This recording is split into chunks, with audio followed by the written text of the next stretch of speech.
What's cracking, everybody? Welcome back to the channel. New video. Today we're gonna have this is gonna be a trippy little story. Might actually be kind of a long video for once. I know I never really do anything past 10 minutes, if I get to 10 minutes, right? And this video, some of you are gonna be like, why are you responding? Listen, this one's personal. So I see that right now some of the trolls are literally saying that I told on one of my homeboys, my homeboy Huero. That's hilarious.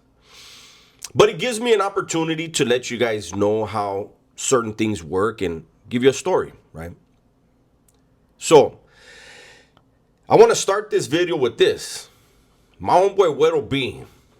Most of these guys aren't even saying his last name right? But my homeboy Huero, he is by far, and some of the guys from Northern California that know, a family that came out of Santa Barbara, they might be shocked to hear this. But my homeboy Huero B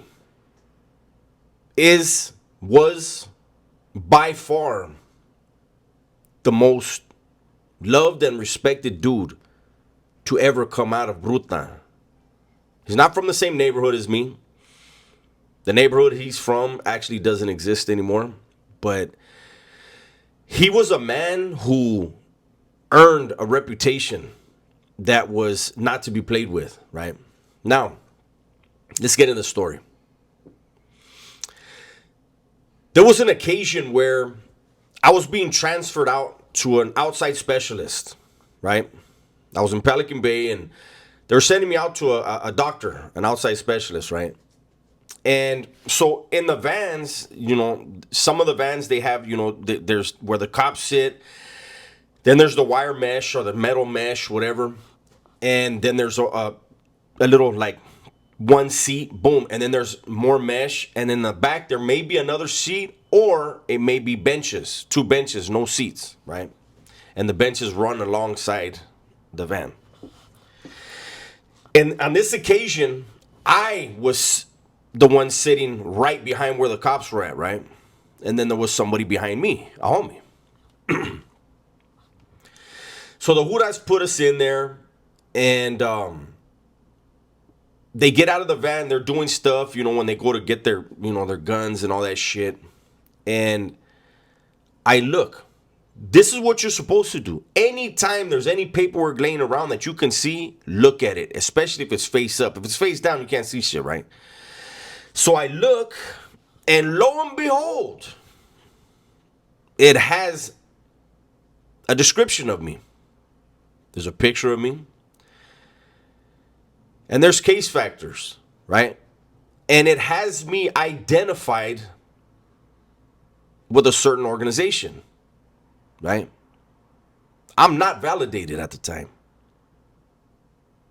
So I look, and when the cops come in, I said, hey, I said, what's up with that paper right there? And he was like, what paper? I said, that paper right there. And he said, that's for identification purposes. I said, I'm not validated. You have something on that paper that the state hasn't validated me as. So why is it on that paper? He said, it's just for identifying purposes. I said, yeah, but the problem is, if somebody else would have sat in this seat and not me, mind you, there's another homie behind me. His information was right there too. But he was validated and I wasn't. So I told him, anybody could have sat in this seat and then decide that they want to fucking go and tell on somebody, and you gave them information right there that they can regurgitate and it can be used against me. So they were like, well, you're not validated. You don't got to worry about it. And they flipped the paper over. So I go back. I go to the doctor. Boom. We do our thing. We come back. That night, I write an inmate appeal. I write a grievance. And in it, I argued what I just said. I am not validated. The state should not be fucking identifying me on paper as something that I'm not validated as. So I forced them to issue what they were willing to issue in 1030s. 1030s are confidential information chronos. Okay? They use those against you to validate you. They let them stack up, and then they use them to validate you, right? Again, I wasn't validated. So one day I'm in the shower. They rattle the door. They say, the counselor's here to see you. I get out of the shower, walk to the front of the pod. Counselor's pissed. And he hands me a 1030. In the 1030, it says that I have been utilizing the United States Postal Service to communicate with Huero B, right?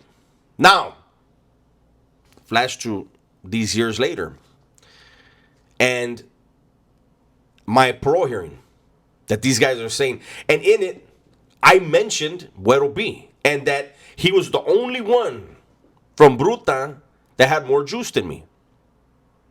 I said that. And the trolls don't get it. There's no secret about Huero. They're saying, oh, Dubs got invalidated. Huero got validated while I was in YA. And he got validated because he killed a man in the middle of the yard in front of God and everybody. Took a man's life. He's already busted for murder. This dude was a monster. He was the most respectful dude you'll ever meet. Bonafide killer, right? So I come in years after he's validated, right? But that 1030 form, and you know, you guys can go and run to Chill and ask him, and if he's honest about it, he'll tell you, when you're a lifer, you know every bullet that they got in their gun that they're going to try to use against you. So before they could bring up Huero, I did. Didn't give up no information on the dude whatsoever. A parole hearing is not a debriefing. A parole hearing is not a disciplinary hearing. The fact that I brought him up before they did took the bullet out of their gun. Now, it's very laughable to me because I was in contact with Huero for years. While he was still incarcerated and I was living in San Diego, he would call me. When I moved back over here, he called me several times. Huero has been on the streets for years. But we were in contact. That is somebody that I respect to this day. The fact that he was able to get out, I was happy as hell for him, man. And he's been out. He has stayed out for years. I applaud that. But I'll be damned if people are going to say that I said something foul about my homeboy. Even the fact that they said I was utilizing the mail, that was fabricated. Somebody gave them that information. Was I in contact with them? Yes. But I was way smoother than most cats.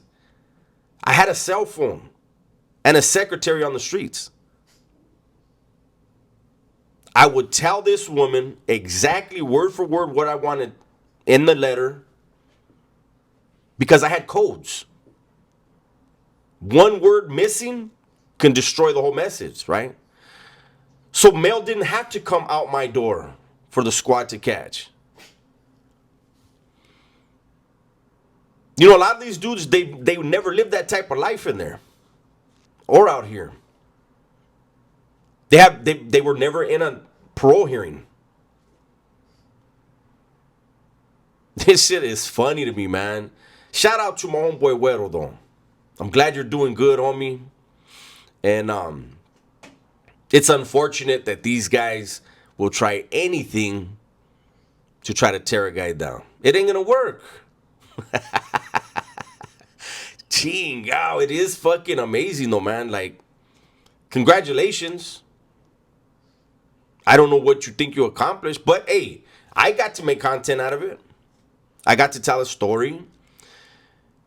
And a lot of people don't know that, how we're transported, how the CDC will label you certain shit, even if you're not validated.